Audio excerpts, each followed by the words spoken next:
pillbox next to Waverley Abbey. We will also be exploring an abandoned witch cave. Yes, we are in Waverley in Surrey, about 2 miles from Farnham, and we're going to explore an old abbey that you can just see there. We'll also be exploring Mother Ludlum's cave, where a so-called witch lived. So this video is probably going to be a little bit more spooky than usual.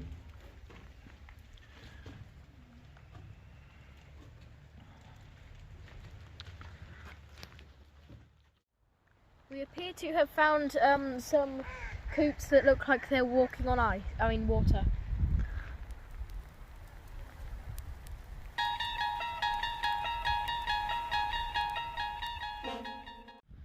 Here we are, walking along the River Wey towards the abbey. The abbey was built in 1128, the first Cistercian abbey ever built in England. Most of the monks that first came here were from Normandy in France. It was originally built by the Bishop of Winchester. As you can see just over there through the trees, that is Waverley House, which was built in the 1600s. It's now a wedding venue and a business meeting place. Today is very rainy and dreary, but that gives it its atmosphere.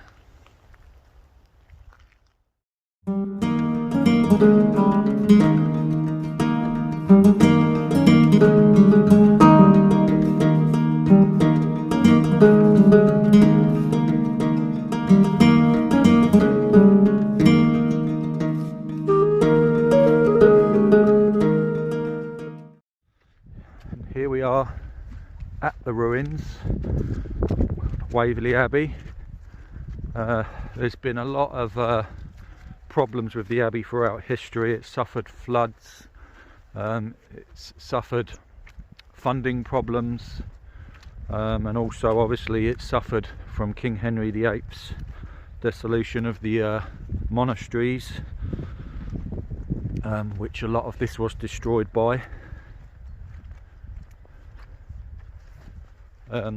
There's also been a lot of filming. This has been used for filming locations by quite a few films. Some of the more popular ones are 28 Days Later, the 2017 The Mummy.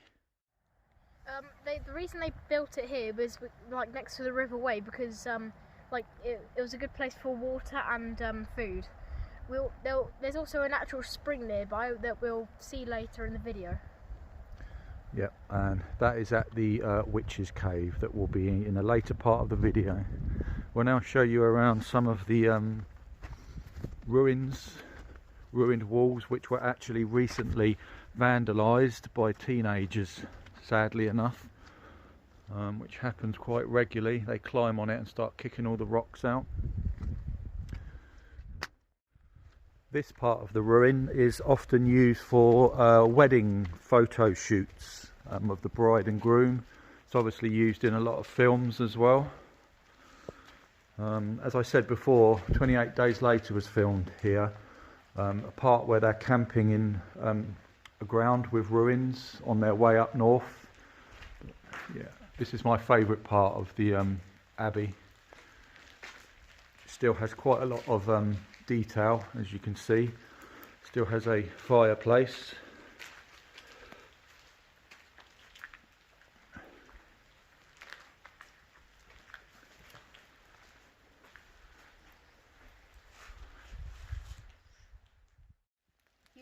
You now meet us at the monks' dormitory.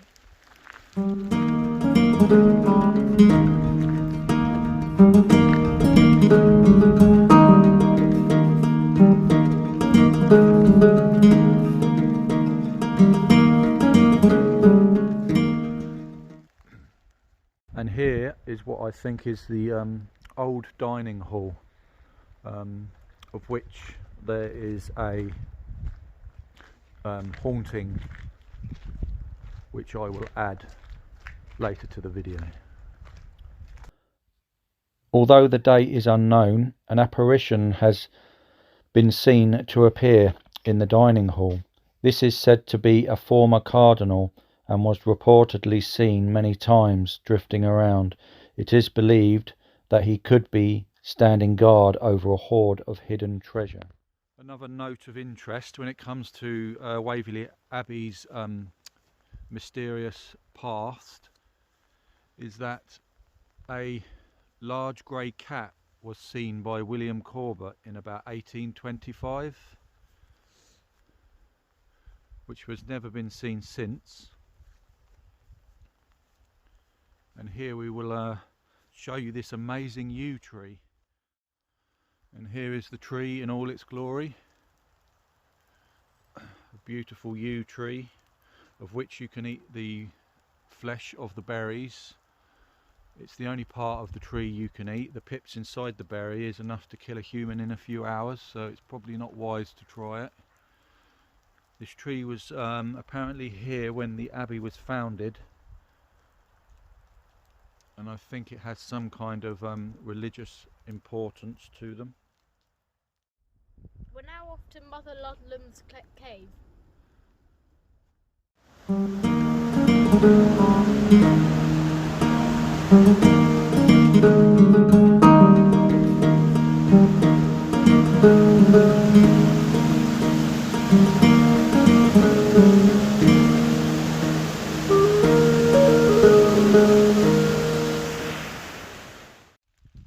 now on the path to the witch's cave.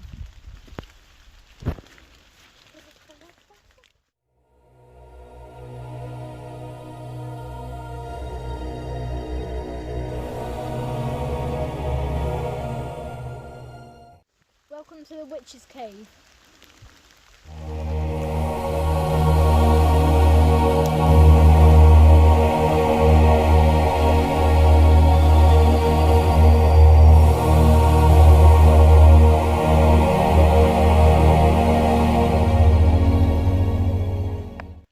So here we are at Mother Ludlum's cave, a supposed white witch, which I will talk to you more about.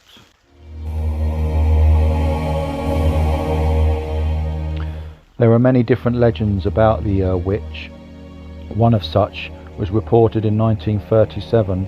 The legend is that one day a devil in disguise had visited Mother Ludlum and asked to borrow the cauldron or the kettle she used for mixing her potions. Recognizing the devil from his hoof prints in the sand, she refused. So the devil stole the cauldron, and the witch in pursuit, making great leaps, the devil created a series of hills where he touched the ground. These now being the sandstone hills near church, known as the Devil's Jumps. The devil dropped the cauldron or kettle on the last of these hills, Kettleberry or Kettleberry Hill.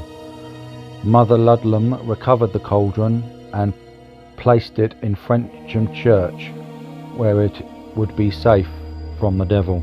It is now still there to this day, of which you can go and see it in Frensham Church. Today I'm going to do another one of Faden's forts. We are just leaving the cave now, you can see it behind me there. We are leaving it now to go back to the car because it's getting kind of cold now. Well, it already was cold, it's really damp and stuff as well. So yeah,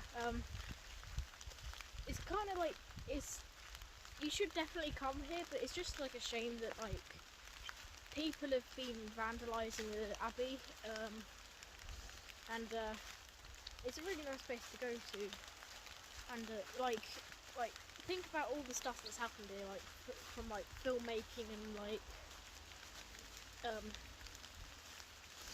to like battles that have gone on here. Just like think of all that history if you do ever decide to come in. Yeah, the riverway's down there. I'm pretty sure that's the riverway, and yeah, and then I'll see you then when we get back to the car. So yeah, see you then. Goodbye. You meet us one last time in this episode. We would like to thank you so much for watching. Don't forget to subscribe, like, share, and also hit that bell as well. See you next time. Goodbye. Goodbye.